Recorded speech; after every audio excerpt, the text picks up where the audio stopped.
Mo kí gbogbo ẹni tó ń gba ààwẹ̀ Ramadan pé ẹ kú ìtẹ́nu. Mo kí gbogbo àwọn tí wọ́n ń gba lẹ́ǹtì náà pé ẹ̀mí yóò rí ẹ̀yìn oṣù. Ẹ dákun, tá a bá ní ká béèrè, ǹjẹ́ ìtumọ̀ Yorùbá fún Ramadan àti lẹ́ǹtì ni ààwẹ̀? Mo ṣèròrí láti ṣàtúpalẹ̀ kí ni Yorùbá ń pè ní ààwẹ̀. Ààwẹ̀ ni ààwẹ̀ tó túmọ̀ sí pé lásìkò tí àwọn àjálù àbí nǹkan aburú kan bá ṣe èèyàn, kò ní ní àǹfààní sí i láti bomi sórí wẹ̀.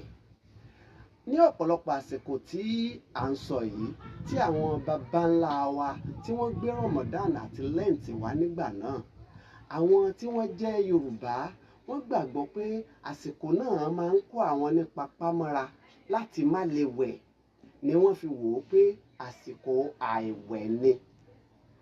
Tá a bá wá ní ìtumọ̀ Ramadan àti lẹ́ǹtì ní ààwẹ̀, ẹ má jà gbàgbé ọ̀rọ̀ Yorùbá tó ní a ò ní ká góńgó sọdún, a ní fi ara gbààwẹ̀.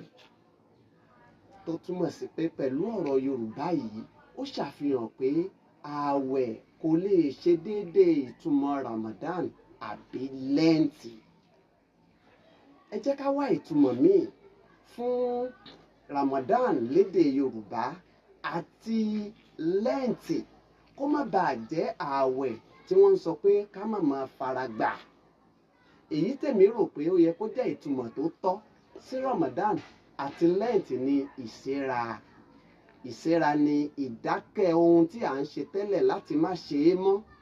A ṣẹ́ra láti má jẹun, ṣẹ́ra láti má mu omi, ṣẹ́ra láti má ṣe àwọn ojúṣe wa tá à ń ṣe láwọn àsìkò yẹn. Kò túmọ̀ sí pé àsìkò Ramadan àbí àsìkò lẹ́ǹtì pé a kì í wẹ̀. Mo rí bí ẹni pé ìtumọ̀ ààwẹ̀ tó gbajúgbajà gẹ́gẹ́ bí ìtumọ̀ fún Ramadan àti lẹ́ǹtì kò ṣe déédéé ní àgbékalẹ̀ ìròrí Yorùbá.